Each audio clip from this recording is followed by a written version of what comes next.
Praise the lord. ప్రభువైన యేసుక్రీస్తు నామములో మీ అందరికీ కూడా ఈ ఉదయకాలమందు ఆదివారము, స్పెషల్ ఆదివారము, మట్టల ఆదివారము, ఫామ్ సండే అనగా ప్రభువైన యేసుక్రీస్తు బేతనియా బేత్పగే నుంచి యెరూషలేము గాడిద మీద ప్రయాణం చేసినటువంటి దినము కనుక ఇది ఫామ్ సండే. మీ అందరికీ కూడా శుభములు తెలియజేస్తూ ఉన్నాను. దాదాపుగా ఈ ఆదివారం నుండి రేపు ఆదివారం వరకు కూడా ప్రత్యేకమైన దినాలు. ఆ దినాలలో ఈరోజు ఆయన గాడిద మీద యెరూషలేము ప్రయాణం చేశారు. పరిశుద్ధ సోమవారం, పరిశుద్ధ మంగళవారం, పరిశుద్ధ బుధవారం, గురువారం, అలాగే మంచి శుక్రవారం ప్రభు సిలువ వేయబడిన రోజు, ఆదివారం పునరుద్ధానమైన రోజు, మరలా నెక్స్ట్ ఆదివారం. కనుక ఈ యొక్క ఆదివారానికి చాలా ప్రత్యేకత ఉంది. దేవుని యొక్క వాక్యములో యోహాను సువార్త 12వ అధ్యాయము 12వ వచనము, బహుజన సమూహము యేసు యెరూషలేమునకు వచ్చుచున్నాడని విని ఖర్జూరపు మట్టలు పట్టుకొని ఆయనను ఎదుర్కొని పోయి, జయము ప్రభు పేరట ఇశ్రాయేలు రాజు స్తుతింపబడును గాక అని కేకలు వేశారు. హోసన్నా హోసన్నా అని, దావీదు పేరట వచ్చువాడు స్తుతింపబడును గాక అని. మరి దినము అనేక మంది ఈత మట్టలను పట్టుకొని, ఖర్జూర మట్టలు పట్టుకొని మరి చక్కగా దారి పొడుగుతా ప్రభువుని చక్కగా ఊరేగించేట్లుగా మనం చూస్తున్నాం. ఇందులో కొన్ని గుంపులు ఉన్నాయి. దాదాపుగా ఒక 7 గుంపుల గురించి నేను మీ ముందు ఉంచాలని ఆశిస్తున్నా. మొదటి గుంపు శిష్యుల గుంపు. వీరు చదువు లేని వారు, కష్టపడి పనిచేసుకొని బ్రతికేవారు. వీరు ప్రభుతో ఉన్నవారు, 3.5 సంవత్సరాలు స్నేహం కలిగిన వారు. ప్రభు సహవాసంలో వారు నేర్చుకున్నది ఏమిటో తెలుసా? విధేయత. ఆయన మీతో చెప్పినది చేయుడి. గార్ధబమును అంటే గాడిదను తోలుకొని రండి అని యేసయ్య శిష్యులతో చెప్పారు. వారు అలాగూ చేశారు. ఎందుకు అని గాని, దేనికి అని గాని ప్రభువుని అడగలేదు. ప్రభు చెప్పినట్లు ఆయన మాటకు లోబడి ఎవరు చేస్తారో వారే ఆయనకి నిజమైన శిష్యులు. శిష్యులు ప్రభు చెప్పినట్లుగా చేశారు. గార్ధబము యజమానుడు శిష్యులు చెప్పినట్లు చేశారు. అలాగే ప్రభు చెప్పినట్లు దైవ సేవకులు చెయ్యాలి. దైవ సేవకులు చెప్పినట్లు సంఘము చెయ్యాలి. అది విధేయత, అది ఆశీర్వాదం అనేది. ఎందుకు చెయ్యాలి, దేనికి చెయ్యాలి అలా ఒక సేవకుడు చెప్పినప్పుడు అనకుండా ఉంటే దేవుని కార్యాన్ని అనగా విధేయత కలిగిన వారిగా ఉండాలి విశ్వాసులు అనేవాళ్ళు. ప్రియ దేవుని బిడ్డలారా, రెండోది దానకర్తల గుంపు.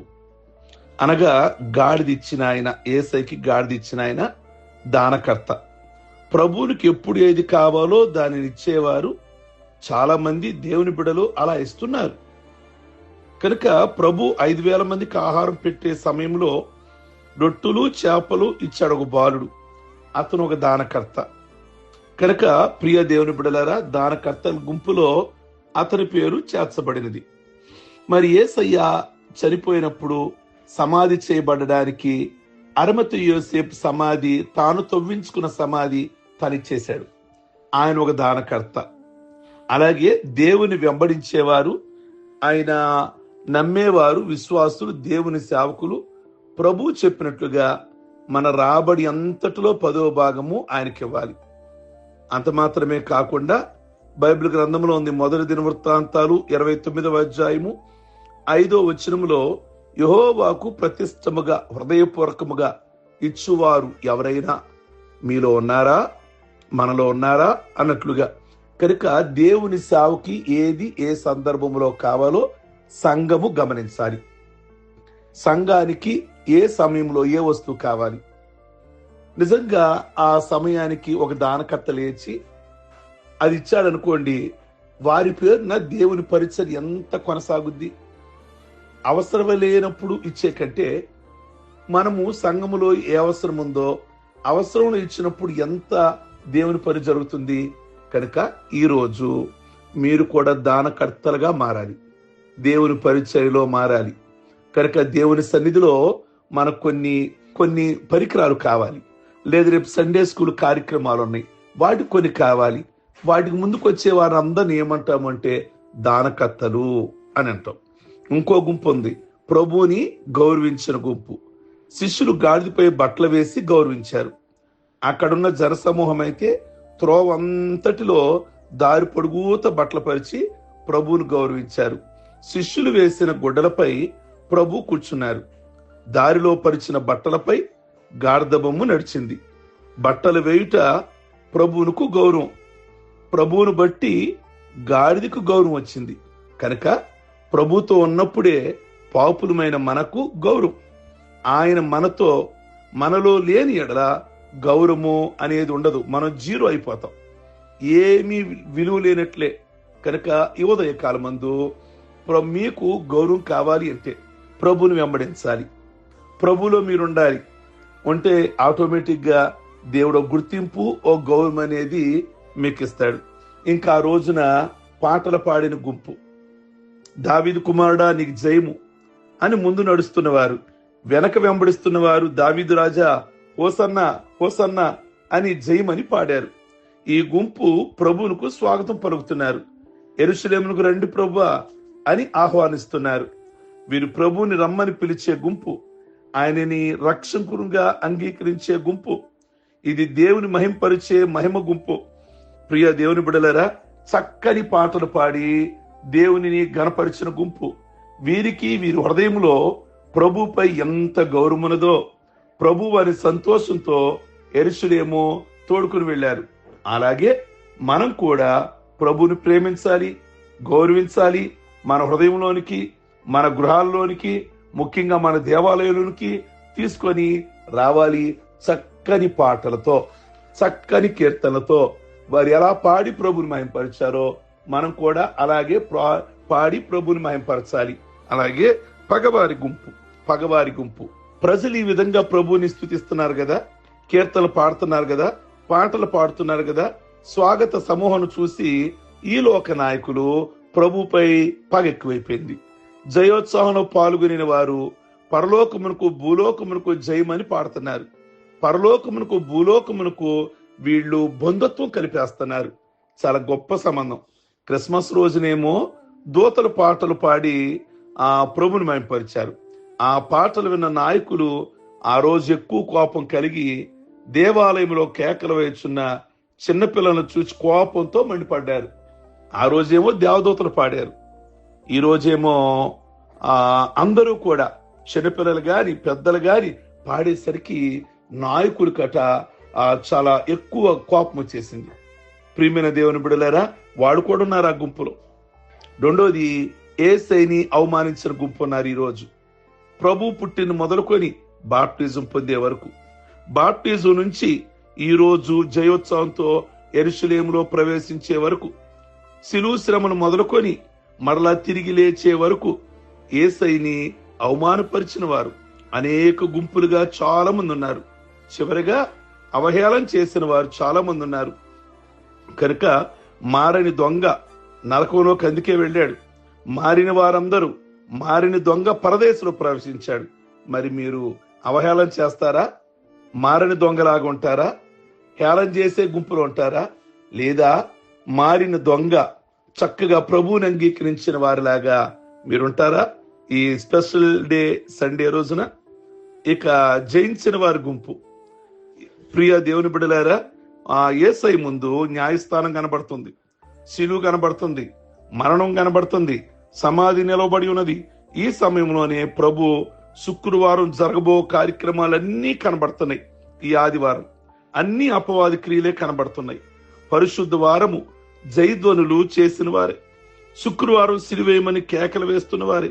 ఎంతమంది ఎన్ని కేకలు వేసినా జయము ప్రభుదే. ఈ జయము మనందరికీ కూడా దొరుకునుగాక. కనుక జ్ఞాపకం చేసుకోండి, యేసయ్య శిష్యులు నెంబర్ 1 ఆయన చెప్పినట్టు చేసి జయము పొందారు.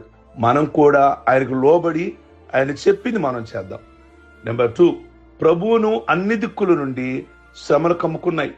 ఆయనను ఆయన శ్రమలన్నిటినీ లెక్క చేయక వాటిని నెట్టి వేసుకుంటూ వెళ్ళాడు. అలాగే మనకు కూడా శ్రమలు ఎదురవుతాయి. వాటిని లెక్క చేయకుండా వాటిని నెట్టి వేసుకొని ప్రభువుని మార్గదర్శకంగా పెట్టుకొని ఈ ఉదయకాలం మందు ప్రభువే మీకు మార్గదర్శి. ఆయన పెట్టుకొని మీరు ముందుకు నడవలసిందిగా తెలియచేస్తున్నా. ఎన్ని కష్టాలున్నా యేసయ్య నెమ్మదిగా, సమాధానంగా, శాంతిరాజుగా స్వారీ చేసి వెళ్ళిన విధంగా మనం ఎన్ని శ్రమలున్నా మనశ్శాంతిని, సమాధానమును కలిగి ఉందాము. ప్రభువు వారు ఒక జయము పొందుటే కాదు, అనేక మార్లు జయం పొందిన విధముగా మనకు జయం పొందాలని కృప చూపిస్తున్నారు.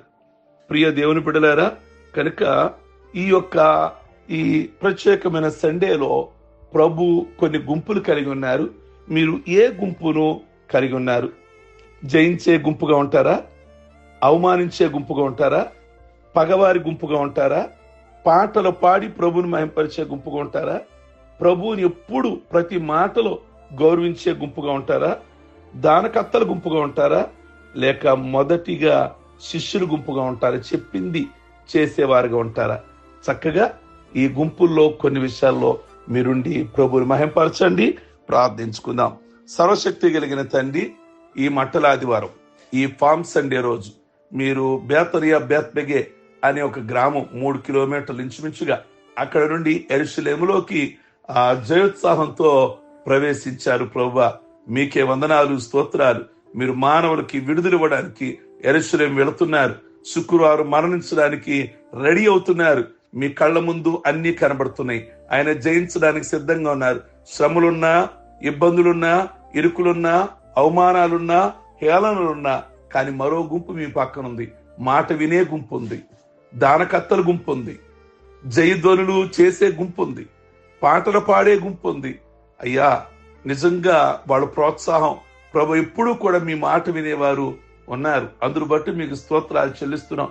కనుక మేము కూడా ఆ గుంపులో ఈ ఉదయకాలం మందు జాయిన్ అయి మీకు సేవలో ప్రభు దానకత్తలుగా, పాటలు పాడేవారుగా, మాట వినేవారుగా, మిమ్మల్ని ఘనపరిచేవారుగా మమ్మల్ని ఉంచమని ప్రార్థిస్తున్నాం. ఈ ప్రత్యేకమైన సండే రోజు అందరికి ప్రత్యేకమైన మేలు, దీవెన, ఆశీర్వాదాలు దయచేయండి. ఈ రోజు పెళ్లి రోజులు, పుట్టినరోజులు, రక్షణ పొందిన రోజులు చేసుకుంటున్న బిడ్డలందరినీ కూడా జ్ఞాపకం చేసుకొని ఇహ సంబంధమైన పర సంబంధమైన ఆశీర్వాదంతో నింపి ఈ రోజు జరుగుతున్న ఆరాధనలన్నీ కూడా మీరే దీవించమని యేసయ్య నామములో అడుగుచున్నాం తండ్రి. ఆమేన్. God bless you. మీ అందరికీ ఈ దినం ప్రభు మీకు, మీ కుటుంబాలకు తోడై ఉండును గాక. ఆమేన్.